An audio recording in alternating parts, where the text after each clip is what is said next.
Hello everyone, welcome to my channel. तो आज हम देखेंगे प्रैक्टिकल आपका डायक और ट्रैक का। ठीक है, तो किट में जाने से पहले हम उनका सर्किट डायग्राम देख लेते हैं। यहाँ पे मैंने ट्रैक का सर्किट डायग्राम बनाया है, किस तरीके से आपके उसमें कनेक्शन करने हैं, और यहाँ पे मैंने डायक के लिए बनाया है। ठीक है, तो डायक और ट्रैक जैसे कि हमें पता है कि बाई डायरेक्शनल आपके डिवाइस हैं, मतलब कि उनको अगर आप सप्लाई उल्टी कर दोगे, सीधी रखोगे, वो दोनों कंडीशन में काम करेंगे। ठीक है, तो यहाँ पे हम जो देखेंगे, सबसे पहले देख रहे हैं डायक। तो डायक यहाँ पे आपको पता है सिंबल उसका ये होता है, उसके दो टर्मिनल्स होते हैं MT1 MT2, वो तो हम कुछ भी नाम दे सकते हैं। एक यहाँ पे आपका वोल्ट मीटर है जो मैंने यहाँ पे यूज़ किया है, ये मेरा वोल्ट मीटर है। ठीक है, this is my volt meter. और यहाँ पे जो मैंने यूज़ किया है ये मेरा एमीटर है, ये मेरा रेजिस्टेंस है। ठीक है, और यहाँ पे मेरी मेन पावर सप्लाई है। डायक में कोई गेट होता नहीं है, सिर्फ मेन सप्लाई होती है। तो यहाँ पे आपकी जो मेन सप्लाई है वो ये यहाँ पे लगी हुई है। ठीक है, ये आपकी मेन सप्लाई है, वोल्टेज आपको यहीं से प्रोवाइड होने वाली है। ठीक है, और ये वेरिएबल होगी। तो होगा क्या, सिंपल डायक में भी यही है, 4 जंक्शन होते हैं उसके, 3 जंक्शन होते हैं, 4 लेयर्स होती हैं, और उसमें 2 लेयर, मतलब 2 तरफ लेयर बनी होती है कॉलम की। एक बार में इधर वाली लेयर आपकी कनेक्ट करती है और एक बार में दूसरी वाली लेयर आपकी कनेक्ट करती है, मतलब दूसरा वाला रीजन। अगर आपने उसकी थ्योरी देखी होगी तो उस हिसाब से वो काम करता है। तो यहाँ पे जो मेरा डायक है, जैसे मैं यहाँ पे वोल्टेज इंक्रीज़ करूँगा तो होगा क्या कि यहाँ पे जितनी भी वोल्टेज होगी सारी की सारी जो होगी वो यहाँ पे आ जाएगी, क्योंकि डायक अभी कनेक्ट, मतलब एक तरह से कंडक्शन में गया नहीं है। जब तक वो कंडक्शन में जाएगा नहीं, जब तक उसका ब्रेकओवर होगा नहीं, यहाँ की सारी वोल्टेज जो होगी वो ज़्यादातर यहीं पे मिलेगी। मतलब इस वोल्ट मीटर में आपको इसकी वोल्टेज मैक्सिमम मिलेगी जितनी भी आप सप्लाई से दे रहे हो। ठीक है, और करंट जो होगा ओवरऑल सर्किट में वो फ्लो नहीं करेगा, क्योंकि अभी उसका जंक्शन ब्रेक हुआ नहीं है। तो जैसे ही आपका जंक्शन ब्रेक होगा तो ये जो वोल्टेज होगी सारी की सारी जो डायक के पास थी वो ख़त्म हो जाएगी, वो सारी की सारी वोल्टेज जिसके पास चली जाएगी, और इससे सारा का सारा करंट फ्लो हो जाएगा। ठीक है, तो जब हम ग्राफ बनाएंगे तो हम देखेंगे, तो ये हमारा फॉरवर्ड कनेक्शन है। तो जब हम ग्राफ बनाएंगे इसमें तो हम देखेंगे कि वोल्टेज हम बढ़ाए जा रहे हैं। जैसे कि मैं वोल्टेज यहाँ से 0 1 2 3 ऐसे करके मैं इंक्रीज़ कर रहा हूँ। मैं जैसे कोई और कलर ले लेता हूँ यहाँ पे। तो जैसे मेरी वोल्टेज है 0 है, 1 2 3 4 5 ऐसे करके मैं इंक्रीज़ कर रहा हूँ। ठीक है, इस तरीके से मैं इंक्रीज़ कर रहा हूँ। और मान लो वो आप 40 तक लेके गए, 50 तक लेके गए, क्योंकि इसमें ब्रेक डाउन लाने के लिए डायक में गेट की मदद नहीं लेनी है, ये सिंपल इसी वोल्टेज से ही ब्रेक होने वाला है। ठीक है, तो मान लो किसी हायर वोल्टेज में 0 1 2 3 4 5 करते हैं, 40 तक पहुँच गया। तो जब तक मैं 5 तक या 40 तक पहुँचा था, आपका जो यहाँ पे करंट होगा वो ऑलमोस्ट 0, आपका 0 मिली एम्पियर, क्योंकि अभी कंडक्शन मोड में वो गया नहीं है। तो 0 0 0 0 0 चल रहा है। फिर एक पॉइंट ऐसा आएगा, जैसे ही आप उस ब्रेक ओवर वोल्टेज तक पहुँचोगे, मान लो 40 है, तो मान लो मैं 40 पे पहुँचा, तो 40 ब्रेक ओवर वोल्टेज पे जैसे ही पहुँचूंगा तो करंट क्या होगा, एकदम से 0 से हाई हो जाएगा। तो मान लेते हैं वो 15 मिली एम्पियर हो जाएगा, मान लेते हैं 15। ठीक है, तो 15 मिली एम्पियर हो गया एकदम से। तो इसका आप इजीली ग्राफ बना सकते हो। आपने वोल्टेज इंक्रीज़ करी, वोल्टेज इंक्रीज़ करते रहे, पर करंट आपको नहीं मिला, क्योंकि डायक अभी कंडक्शन में गया ही नहीं, वो अभी ओपन सर्किट है। तो जैसे ही वो शॉर्ट सर्किट होगा तो सारी जो आपकी जो वोल्टेज है आपका, जैसे आप 40 वोल्ट पे लेके गए तो वोल्टेज जो होगी वो 40 से डिक्रीज़ हो जाएगी। ठीक है, वोल्टेज आपकी डिक्रीज़ हो जाएगी, क्योंकि जैसे ही वो कंडक्ट करेगा तो उसका जो रेजिस्टेंस है वो ख़त्म हो जाएगा। तो उसका रेजिस्टेंस ख़त्म हो जाएगा या कम हो जाएगा, तो उसके पास वोल्टेज भी बहुत कम हो जाएगी। ठीक है, ज़रूरी नहीं ख़त्म हो जाए, कम भी हो सकता है, वो डिपेंड करेगा हम डायक, जो हमारी डायक है उसकी स्प्रेडशीट कैसी है, डेटा शीट कैसी है। ठीक है, उसकी डेटा शीट पे डिपेंड करेगा। तो यहाँ पे डायक की जो वोल्टेज है वो पहले से कम हो जाएगी, पर उसके थ्रू करंट फ्लो होने लग जाएगा। तो आप जो देखेंगे जो 40 वोल्ट है, उसके बाद जो 40 वोल्ट तक आप लेके गए थे वो 40 से थोड़ा डिक्रीज़ हो जाएगा। तो 40 से मान लेते हैं, जैसे हमारी जो किट के हिसाब से वो 40 से मान लेते हैं 22 समथिंग। अगर मैं इसे थोड़ा और क्लियर करूँ, अगर आप इसे और साफ़ तरीके से देखें, तो मैं यहाँ से मान लो बड़े बड़े गैप ले लेता हूँ, 0 10 30 40, तब तक आपका करंट था 0। फिर वो 40 से मान लो एकदम से आपकी वोल्टेज आ गई 22 पे, क्योंकि वो कंडक्ट कर गया है, और आपका करंट 0 से एकदम से मान लेते हैं 15 मिली एम्पियर पे। ठीक है, तो इस तरीके से आप रीडिंग्स लिखेंगे। अब सेम इसी चीज़ को मैं रिवर्स डायरेक्शन में करूँगा, तो रिवर्स डायरेक्शन में करूँगा तो यार आपका डायक है, डायक के अक्रॉस आप वोल्ट मीटर लगाएंगे, उसकी वोल्टेज अगर आपको देखनी है जैसे यहाँ पे लगाई थी। ठीक है, और एक एमीटर इस बार भी लगेगा जैसे पहले लगाया था, क्योंकि करंट इसमें ऐसे फ्लो करेगा, इसलिए आपका एमीटर की जो पोलैरिटी होगी वो कुछ इस तरीके से होगी, पहले प्लस आएगा फिर माइनस आएगा। ठीक है, अब यहाँ पे आपने रिवर्स डायरेक्शन कर दी, मतलब कि आपने वोल्टेज की सप्लाई उल्टी लगा दी। पहले ऊपर प्लस था नीचे माइनस था, अब आपने ऊपर माइनस नीचे प्लस कर दिया, तो आपने वोल्ट मीटर को पलट दिया। तो भी डायरेक्ट काम करेगा, तो भी डायरेक्ट कंडक्ट करता है, क्योंकि वो बाई डायरेक्शनल डिवाइस है। ठीक है, तो अब यहाँ से जो करंट होगा वो उसका फ्लो होने का डायरेक्शन अब ये रहेगा। तो अगर फ्लो होने का डायरेक्शन ये रहेगा तो जो मेरा एमीटर है उसका प्लस माइनस भी बदल जाएगा, जो कि पहले था उसका उल्टा करना है। मतलब कि जब भी आप फॉरवर्ड डायरेक्शन रिवर्स डायरेक्शन में जाओगे तो आपको सिंपल क्या करना है, जो भी आपने वोल्ट मीटर एमीटर बैटरी लगाई थी उनकी पोलैरिटी को बदल दो, सिंपल। ठीक है, जैसा पहले था उसका उल्टा हो जाएगा, तो वो आपका रिवर्स कनेक्शन हो जाएगा। तो डायग इस बार भी कंडक्ट करेगा, वही होने वाला है जैसे पहले हुआ था। आप वोल्टेज बढ़ाते रहोगे, ये वाला जो ग्राफ था ये फर्स्ट क्वाड्रेंट में बनेगा, ये वाला ग्राफ आपका थर्ड क्वाड्रेंट में बनेगा, क्योंकि वोल्टेज भी आप उल्टा ले रहे हो, मतलब नेगेटिव साइड में, और करंट का डायरेक्शन भी उल्टा हो गया है। ठीक है, तो जब वहाँ जहाँ पे आपका V और करंट दोनों नेगेटिव हो तो वो आपका थर्ड क्वाड्रेंट होता है। ठीक है, तो आप थर्ड क्वाड्रेंट का ग्राफ बनाओगे वैसे ही, जैसे यहाँ पे वोल्टेज है 0 से लेके बढ़ाते चलोगे, तो 0 से लेके मैं लेके चलूँगा 40 तक, मान लो कोई करंट नहीं आया, फिर एकदम से 42 43 पे उसका ब्रेक ओवर हो गया, ब्रेक ओवर होते ही वोल्टेज उसकी डिक्रीज़ हो जाएगी और करंट उसका पहले से ज़्यादा हो जाएगा। ठीक है, तो ये सेम आप ग्राफ बना सकते हो। पहले आपको ये टेबल बनानी है, फिर आप उसके बाद उसका ग्राफ भी बनाएंगे, जो कि फर्स्ट क्वाड्रेंट और थर्ड क्वाड्रेंट में दोनों में दिखेगा। ठीक है, पर इसमें कोई गेट करंट नहीं है, क्योंकि इसमें कोई तीसरा टर्मिनल है ही नहीं, सिर्फ 2 टर्मिनल है आपके इस डिवाइस में, MT1 और MT2। ठीक है, दैट्स इट। उसके बाद ये आपका डायग का हो गया, इसका आप ग्राफ बना सकते हैं। फिर आएंगे ट्रैक पे। तो ट्रैक का मैंने सिर्फ फॉरवर्ड कनेक्शन बताया है, रिवर्स कनेक्शन बिल्कुल ऐसे ही लगाना है जैसे यहाँ पे लगाया था। जितनी भी आपकी वोल्टेजेस हैं, जितनी भी आपने एमीटर वोल्ट मीटर लगाए हैं, उनकी पोलैरिटी बदल दो। ठीक है, तो वो आपका रिवर्स डायरेक्शन में भी काम करेगा और आपको थर्ड क्वाड्रेंट का ग्राफ भी मिल जाएगा। ठीक है, तो यहाँ पे आपका ये ट्रैक है, MT1 MT2 जो भी इसके 2 टर्मिनल होते हैं। इसमें एनोड कैथोड नहीं होता, ये भी आप जानते हैं, क्योंकि ये बाई डायरेक्शनल डिवाइस है, ना कि यूनी डायरेक्शनल। उसके बाद एक गेट, फिर ये आपके रेजिस्टेंस, ये आपका एमीटर, ये आपका वोल्टेज सप्लाई। ये जो वोल्टेज सप्लाई है एक्चुअली गेट करंट प्रोवाइड करने के लिए है। कितना गेट करंट है वो बताने वाला ये मीटर है आपका, जहाँ पे मैंने मिली एम्पेयर लिखा है, ये मीटर बताएगा कितना गेट करंट है। ये वोल्ट मीटर ये बताएगा, ये वोल्ट मीटर आपको बताएगा कि इस ट्रैक के पास कितनी वोल्टेज है, और जैसे कि वहाँ पे वोल्ट मीटर बताता था कि इस डैग के पास कितनी वोल्टेज है। ठीक है, और इस ट्रैक से कितना करंट फ्लो होके जाएगा इसके दोनों टर्मिनल से, वो बताएगा ये एमीटर मिली एम्पियर में। ठीक है, और वैसे ही यहाँ पे भी जो एमीटर था वो यही बताता था कि इस डायग से कितना करंट जाने वाला है। ठीक है, ये रेजिस्टेंस भी लगा रखा है एक। ठीक है, और आपका एक वोल्टेज मेन सप्लाई है, ये मेन सप्लाई है, ये आपकी सेकेंडरी सप्लाई है, प्राइमरी वही है, मेन सप्लाई वही है, ये आपका गेट करंट है। अब इसकी रीडिंग भी आपको फॉरवर्ड रिवर्स दोनों में लेनी है, पर इसमें आप थोड़ा रीडिंग ज़्यादा लेंगे। कैसे? जैसे मान लेते हैं मैं इस वोल्टेज को बढ़ाए जा रहा हूँ 0 20 60 80, मान लो मैं इसे 100 तक ले गया। मैंने इसे ब्रेक ओवर वोल्टेज इसकी, मान लो मैं चाह रहा हूँ कि मैं इसको 100 वोल्ट पे ब्रेक ओवर दूँ। ठीक है, तो मैं इसकी वोल्टेज को 100 तक लेके चला गया, मतलब इस वोल्टेज को इंक्रीज़ किया, तो मुझे पता चला कि ट्रैक के क्रॉस कितनी वोल्टेज आ गई 100, पर उसमें से करंट कुछ भी फ्लो नहीं कर रहा, तो करंट 0 ही है ऑलमोस्ट। क्यों फ्लो नहीं कर रहा? क्योंकि अभी ब्रेक ओवर हुआ ही नहीं है, आपका ट्रैक का ब्रेक ओवर हुआ नहीं है। तो ब्रेक ओवर करना है तो मतलब आपको गेट से ट्रिगर करना पड़ेगा। तो मैंने क्या करा, गेट करंट बढ़ाना शुरू करा, गेट करंट बढ़ाया बढ़ाया बढ़ाया बढ़ाया, तो किसी पर्टिकुलर गेट करंट की वैल्यू पे ये ट्रैक आपका जो 100 वोल्ट पे था वो डिक्रीज़ हो जाएगा, किसी मान लो 1 वोल्ट पे आ गया। ठीक है, और आपका जो करंट था ट्रैक के थ्रू, वो जो 0 चल रहा था वो 0 से मान लो कुछ ज़्यादा हो गया, मान लो कि 50 या मान लो 20 मिली एम्पियर हो गया। ठीक है, तो इस तरीके से आपको रीडिंग लेनी है। बस बीच में आपको ये मेंशन ज़रूर करना है कि यहाँ पे आपने कितना IG लिया, मतलब किस IG पे, किस गेट करंट की वैल्यू पे ये 100 से 1 पे आया, मतलब कि वोल्टेज उसकी डिक्रीज़ हुई, और कितना उसका करंट इंक्रीज़ हो गया 0 से 20 पे। ठीक है, तो ये किस पॉइंट पे हुआ ये हमें कहाँ पता चलेगा, वो हमें पता चलेगा गेट करंट से। आपने गेट करंट कितना दिया, तो मान लेते हैं गेट करंट लेट सपोज मैंने दिया था 0.7 मिली एम्पियर लेट सपोज। ठीक है, तो 0.7 मिली एम्पियर में आपकी 100 वोल्ट से आप 1 वोल्ट पे आ गए, जो मतलब इसके पास वोल्टेज थी, वोल्टेज इसलिए डिक्रीज़ हो गई क्योंकि उसका जो रेजिस्टेंस था वो ख़त्म हो गया, क्योंकि आपने उसे ऑन कर दिया, ट्रिगर कर दिया। ठीक है, और उसका करंट उसमें से काफ़ी सारा फ्लो होने लग गया। जो यहाँ से आपका ये जो करंट होगा वो कैसे फ्लो करेगा, ये मैंने एक्चुअली इसमें पोलैरिटी गलत लगा रखी है, ये प्लस होगा और ये इधर माइनस होगा।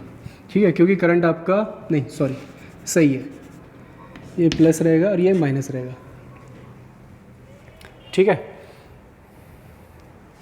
हाँ, क्योंकि आपका करंट जो है वो ऐसे फ्लो होने वाला है।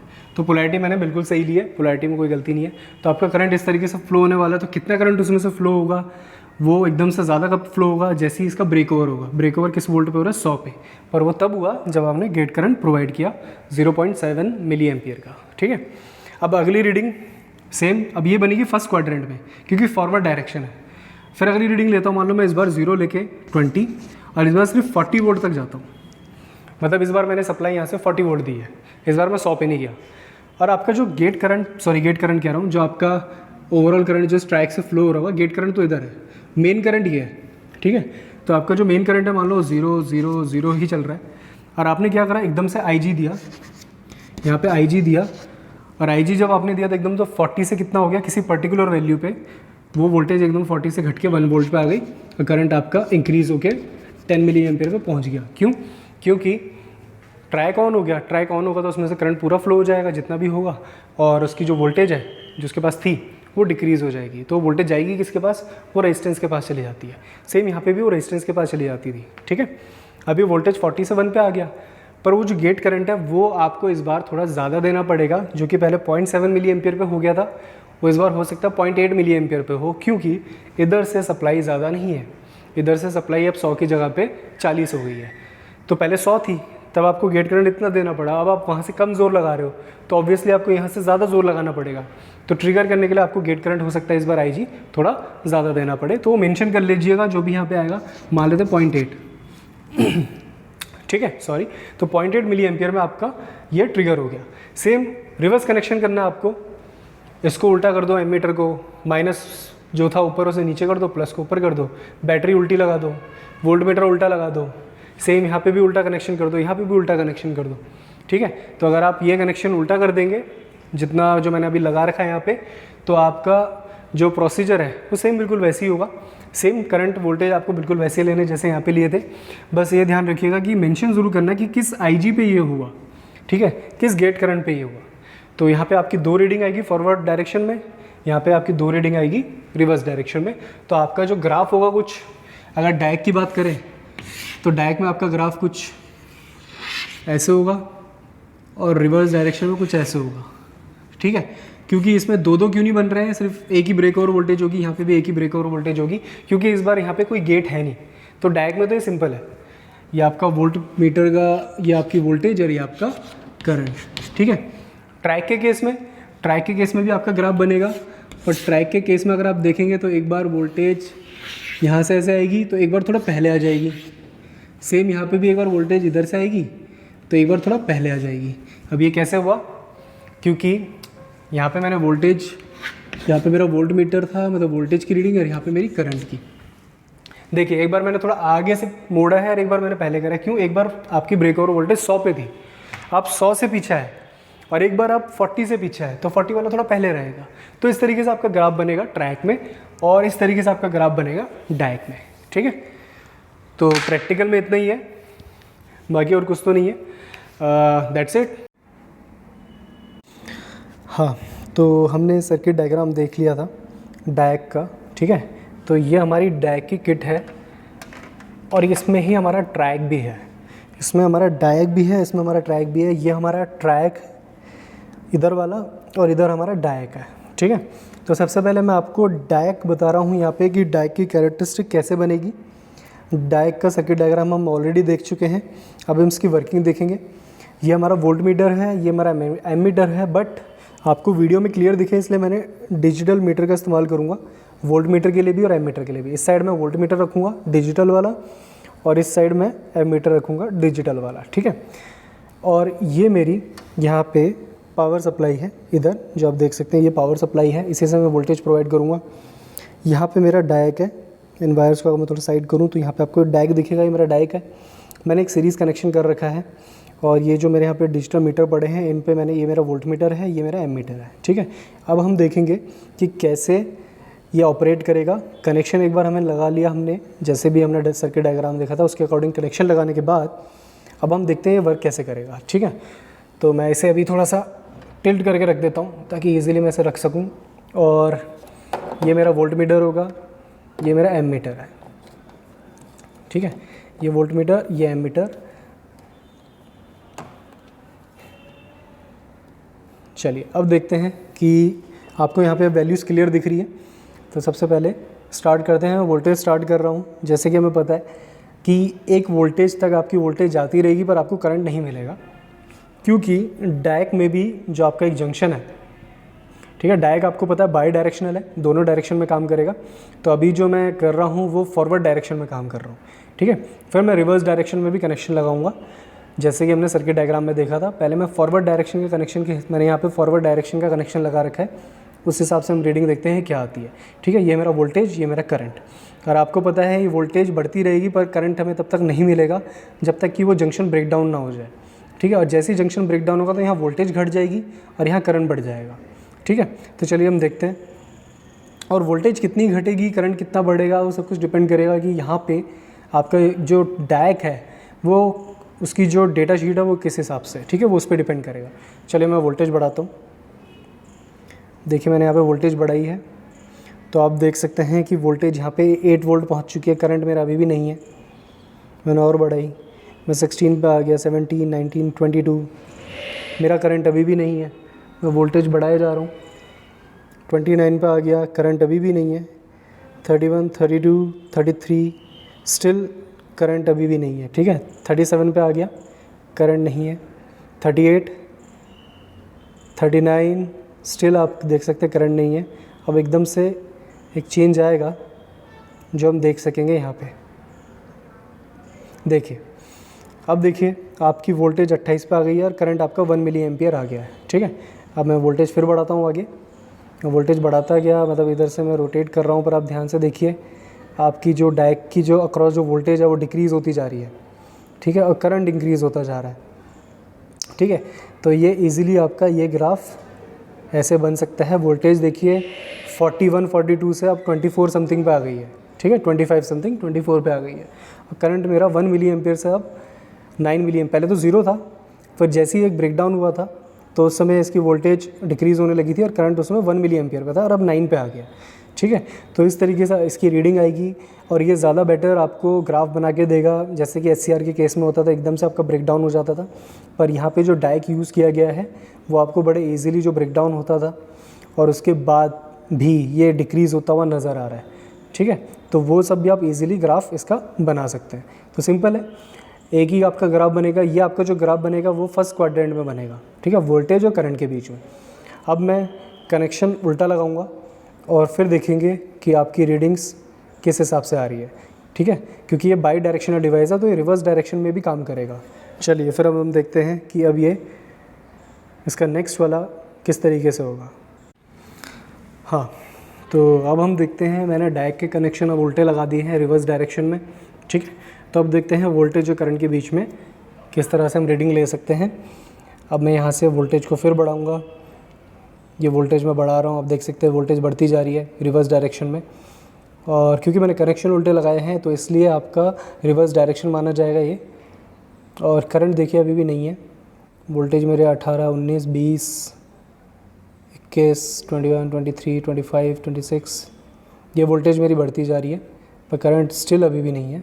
ये मैं 30 पे आ गया, 30 के बाद 31 पे आ गया, 32 पे आ गया हूँ। अब देखिए वोल्टेज आपकी ये 32 से 28 पे आ गई है, ठीक है। तो इसमें रिवर्स थोड़ा अलग आ रहा है, मतलब कि अलग मतलब कि काम तो वही हो रहा है, ठीक है, पर किसी और वोल्टेज पे हो रहा है, तो आपको उसी हिसाब से रीडिंग लेनी है। ये देखिए 34, एक्चुअली अभी ये बीच में दिक्कत हुई थी पर अब ये ठीक है, ठीक है। 35 पे आ गया, अब ये मैं 36 पे आ गया। अब देखिए 36 से सीधा 28 पे वैल्यू आ गई, नहीं अभी नहीं आई है एक्चुअली।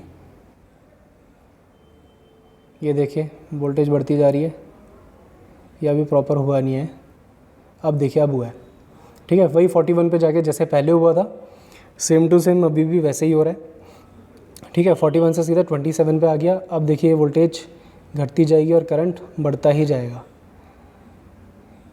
ठीक है। ये देखिए ये आपका करंट बढ़ता जा रहा है और वोल्टेज घटती गई, ठीक है। तो इस तरीके से आपको इसमें रीडिंग लेनी है। इसमें भी अगर आप ध्यान देंगे तो सेम 41 से ये वापस आया था, मैं इसे वापस लेके जा रहा हूँ, एक बार दोबारा दिखाता हूँ आपको। वापस जाऊँगा, बीच में हल्के हल्के फ्लक्चुएशन आते हैं पर हम उन्हें माइंड नहीं करेंगे। यहाँ पे देखिए मैं इसे लेके जाता हूँ अभी आगे, तो 21, 22, 28, 29, 30। देखिए अभी करंट नहीं है, वोल्टेज है, ठीक है। अब ऐसे लेके जाऊँ, बीच में हल्की हल्की फ्लक्चुएशन आएगी, बट हम माइंड नहीं करेंगे, आगे जाएंगे सीधा। 34, 35, फिर ये देखिए हो गया, ठीक है। वो मैंने ज़रा जल्दी से घुमा दिया था उसे, इसलिए आप वो देख नहीं पाए थे। एक बार मैं इसे दोबारा वापस लेके जाता हूँ, फिर देख लेते हैं।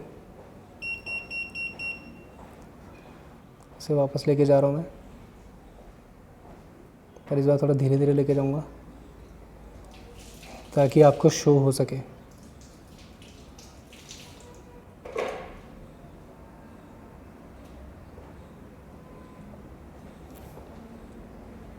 हाँ ये देखिए मैं 34 पे ले आया, करंट अभी भी 0 पे है। अब ये 35 पे है समथिंग, बीच बीच में फ्लक्चुएशन आते हैं। अब ये देखिए डिक्रीज़ हो गया, ठीक है। ये देखिए वोल्टेज डिक्रीज़ होती जा रही, करंट बढ़ता जा रहा है। तो कई बार ऐसा हो रहा है कि यहाँ पे ये 35 पे आ रहा है, फिर वापस जा रहा है, और कई बार ऐसा हो रहा है कि 41 से ये फिर वापस जा रहा है। वो एक्चुअली क्या हो रहा है, जो 35 और 41 के बीच का जो गैप है, वो कई बार में यहाँ से जल्दी मूवमेंट हो जाती है, तो 35 से 41 दिखता नहीं है, इतने में वो पीछे दिखा देता है आपको, ठीक है। पर आप करेंगे तो आप आराम से इसका मूवमेंट करेंगे तो आपको क्लियरली दिख जाएगा, ठीक है। हल्के फुल्के फ्लक्चुएशन तो होता ही है। कि आपका वोल्टेज इंक्रीज़ करा मैंने, यहाँ पे करंट आपका जब तक इंक्रीज़ हुआ जब तक कि आपका ब्रेक ओवर वोल्टेज नहीं आया। तो break over voltage somewhere around 35 और 40 के बीच में आया। तो जैसे ही ब्रेक ओवर हुआ तो आपकी वोल्टेज फिर डिक्रीज़ हुई और आपका करंट इंक्रीज़ हुआ। फिर आपने और यहाँ से जब वोल्टेज बढ़ाई तो आपकी वोल्टेज और यहाँ पर डिक्रीज़ होती गई। मैं यहाँ से राइट की तरफ मूवमेंट कर रहा हूँ, पर यहाँ वोल्टेज डिक्रीज़ होती जा रही है और यहाँ करंट बढ़ता जा रहा है, ठीक है। तो इस तरीके से आप यहाँ पे डायक में दोनों तरफ की कैरेक्टरिस्टिक्स देख सकते हैं, ठीक है। बाई डायरेक्शनल है ये डिवाइस आपका, तो दोनों तरफ फ्लो करेगा करंट, जैसे कि आप देख सकते हैं पहले भी कर रहा था और अब भी कर रहा है, ठीक है। ठीक है, that's it, thank you so much. बात करना थी साफ से भी। हाँ, तो हमने ट्रैक का सर्किट डायग्राम देख लिया है, ठीक है। अब ट्रैक का सर्किट डायग्राम देखने के बाद मैंने कनेक्शन इस पर कर दिए हैं, क्योंकि किट सेम है, ट्रैक की भी यही किट है, तो मैंने यहाँ पर ट्रैक का इस्तेमाल किया है। और अब ये मेरा जो है, ये मेरा गेट करंट है, और ये मेरी है जो दोनों टर्मिनल्स के बीच में, जो ट्रैक के दोनों टर्मिनल्स है MT1 MT2, टर्मिनल 1 टर्मिनल 2, उसके बीच की वोल्टेज। और जो करंट है वो पीछे जो एनालॉग मीटर है उस पर है, ठीक है। तो अभी मल्टीमीटर की शॉर्टेज होने की वजह से मैं यहाँ पे 2 मीटर का ही इस्तेमाल कर पा रहा हूँ। थर्ड वाला भी मेरे पे है नहीं, पर थर्ड वाला पीछे करंट का है, ठीक है, और वो अपना वर्क कर रहा है सही से। तो अभी हम इन दोनों से ही देख लेंगे कि सब कुछ सही चल रहा है कि नहीं।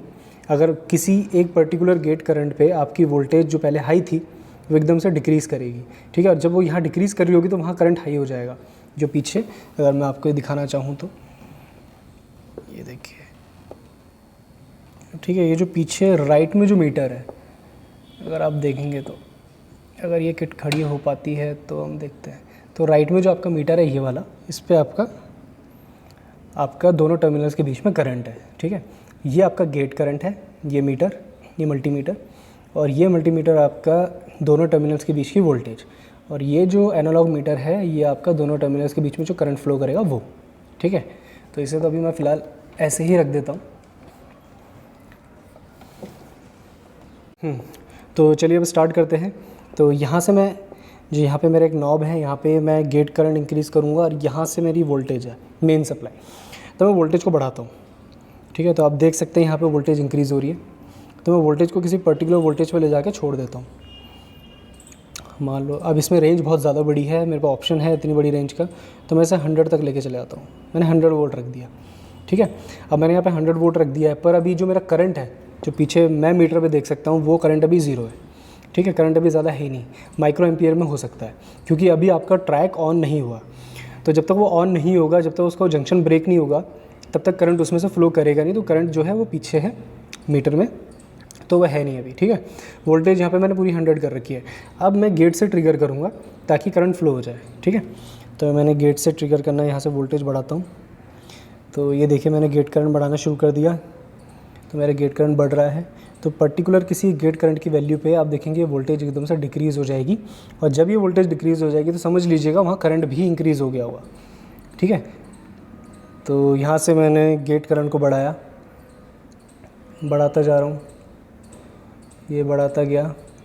किसी पर्टिकुलर गेट करंट पे ये वोल्टेज जो ट्रैक के, ये देखिए ऑलमोस्ट 0.79 पे आपका जो वोल्टेज 100 वोल्ट पे थी वो 0.697 पे आ गई है।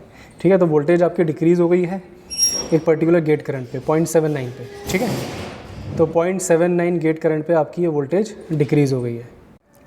हाँ, तो आप देख सकते हैं ये काम कर गया है। ठीक है, पीछे करंट भी इंक्रीज़ हो चुका है। अब मैं क्या करता हूँ, गेट करंट को वापस 0 पे ले आता हूँ। तो आप ध्यान देंगे कि मैंने गेट करंट पूरा 0 कर दिया, पर फिर भी यहाँ पे अभी भी ऑन है, आपका ट्रैक अभी भी ऑन है, करंट अभी भी है उसमें पीछे। ठीक है, तो ये डिवाइस बंद नहीं हो सकता जब तक कि आप मेन सप्लाई वोल्टेज को यहाँ से, जहाँ पे मेरी उंगली अभी राइट साइड से, मैं डिक्रीज़ ना कर दूँ, तब तक ये बंद नहीं होगा। ठीक है, अब ये बंद हो गया है। अब आपका ट्रैक पूरी तरीके से बंद है। ठीक है, तो अभी मैंने 100 वोल्ट यहाँ पे वोल्टेज दी थी, तो ब्रेक ओवर वोल्टेज 100 वोल्ट के लिए जो ब्रेक ओवर करने के लिए मुझे गेट करंट देना पड़ा था 0.79। अब मान लेते हैं मैं इस वोल्टेज को फिर आगे बढ़ाता हूँ, और इस बार मैं इस वोल्टेज को 100 पे ना ले जाके कहीं मान लेते हैं मैं 40 पे ले आता हूँ। ठीक है, तो अगर मैंने यहाँ पे 40 वोल्ट रखा है, ये देखिए मैं 40 पे ले आया। ठीक है, अब मैं 40 पे लेके आ गया, तो यहाँ पे जो मुझे गेट करंट देना पड़ेगा इस बार ज़्यादा देना पड़ेगा ताकि आपका ट्रैक ऑन हो सके। तो देखते हैं कितना ज़्यादा देना पड़ेगा, वो थोड़ा ज़्यादा भी हो सकता है पर होगा ज़रूर। ये मैं बढ़ा रहा हूँ, ये मेरा गेट करंट बढ़ रहा है, ये देखिए 0.82 पे आ गया मैं, ये देखिए। तो 0.82 पे आपका वोल्टेज डिक्रीज़ हो चुका है। तो पहले 0.78 या 0.79 लगा था, इस बार 0.82 लगा है। तो मतलब पहले से थोड़ा ज़्यादा गेट करंट देना पड़ा आपको, तब जाके वोल्टेज आपकी डिक्रीज़ हुई है, मतलब कि आपका ट्रैक ऑन हुआ है। तो इस बार आपको गेट करंट थोड़ा ज़्यादा देना पड़ा क्योंकि आपने वोल्टेज इधर से दी थी कम, राइट साइड से। तो इस तरीके से आपकी ट्रैक की वर्किंग है। सेम जैसे मैंने डायरेक्ट में रिवर्स डायरेक्शन में कनेक्शन लगाए थे, सेम इसमें भी आप रिवर्स डायरेक्शन में कनेक्शन लगाएंगे तो सेम आपका वैसे का वैसे ही करना है। ठीक है, उसमें भी आप एक गेट करंट रखेंगे, एक आप दोनों टर्मिनल्स के बीच की वोल्टेज रखेंगे, और एक आपका मीटर, और अगर आप चाहें तो एक मल्टीमीटर अगर होगा हमारे पास और, तो हम उसको भी दोनों टर्मिनल्स के बीच का जो करंट है उसे मेजर करने के लिए रख सकते हैं, पर फिलहाल के लिए वो एनालॉग मीटर है। ठीक है, तो इस तरीके से आपको ये रीडिंग्स लेनी है, और आपका जो रीडिंग आप लेंगे वो फर्स्ट क्वाड्रेंट में आएगा और एक आपका थर्ड क्वाड्रेंट में आएगा। फर्स्ट क्वाड्रेंट में आप 2 केसेस के लिए लेंगे रीडिंग, जैसे मैंने एक बार 100 वोल्ट पे करा था तो वो ब्रेक ओवर वोल्टेज 100 होगी। ठीक है, और एक बार आपने जैसे 40 के लिए लिया है तो एक बार 40 के लिए, तो एक बार आपका जो आप ग्राफ बनाओगे तो 100 से पीछे की तरफ आएगा। ठीक है, और एक बार आप 40 से बनाएंगे तो 40 से पीछे की तरफ आएगा। जैसे हमने SCR का करा है सेम वैसी इसमें आपका ट्रैक को करना है। ठीक है, तो आप 2 रीडिंग्स लेंगे, एक बार आप वोल्टेज को 0 से लेके 100 तक लेके आएंगे, और एक कॉलम आपका 0 से लेके वोल्टेज के लिए रहेगा और दूसरा कॉलम आपका रहेगा करंट के लिए। ठीक है, फिर आप उसमें ये दिखाएंगे आपने गेट करंट दिया और आपकी 100 वोल्टेज से आप 0.6 या 0.7 जिस पे भी आ गए, और आपका आपका जो दोनों टर्मिनल्स के बीच में जो करंट है जो सेकंड कॉलम में है वो कितना इंक्रीज़ हो गया, जो कि पहले 0 था। ठीक है, सेम फिर आप एक बार 0 से लेके नेक्स्ट टेबल बनाएंगे, उसमें आप 0 से लेके 40 तक लेके आएंगे और गेट करंट देंगे ताकि आपका डिवाइस ऑन हो सके। और 0 से लेके जो 40 आपने वोल्टेज लिया उसके बगल में ही जो दूसरा कॉलम होगा उसमें करंट होगा दोनों टर्मिनल्स के बीच में, जो कि पहले 0 चल रहा था, पर आपने जो गेट करंट दिया 0.82 उससे आपका गेट करंट देने की वजह से जो आपका टर्मिनल्स के बीच का जो करंट था वो इंक्रीज़ हो गया। ठीक है, तो इस तरीके से हम ग्राफ भी बना लेंगे उसका। तो दैट्स इट, आपका ट्रैक का रीडिंग लेने का तरीका यही है। कनेक्शन मैंने आपको बता दिए हैं कैसे लगेंगे। ठीक है, मैंने उसका सर्किट डायग्राम बना दिया है, बता दिया था आपको। अब आपको बस उसी के अकॉर्डिंग कनेक्शंस लगाने, तो जो कि कोई मुश्किल काम है नहीं, कनेक्शंस आप इजीली लगा सकते हैं। ठीक है, so that's it, thank you so much.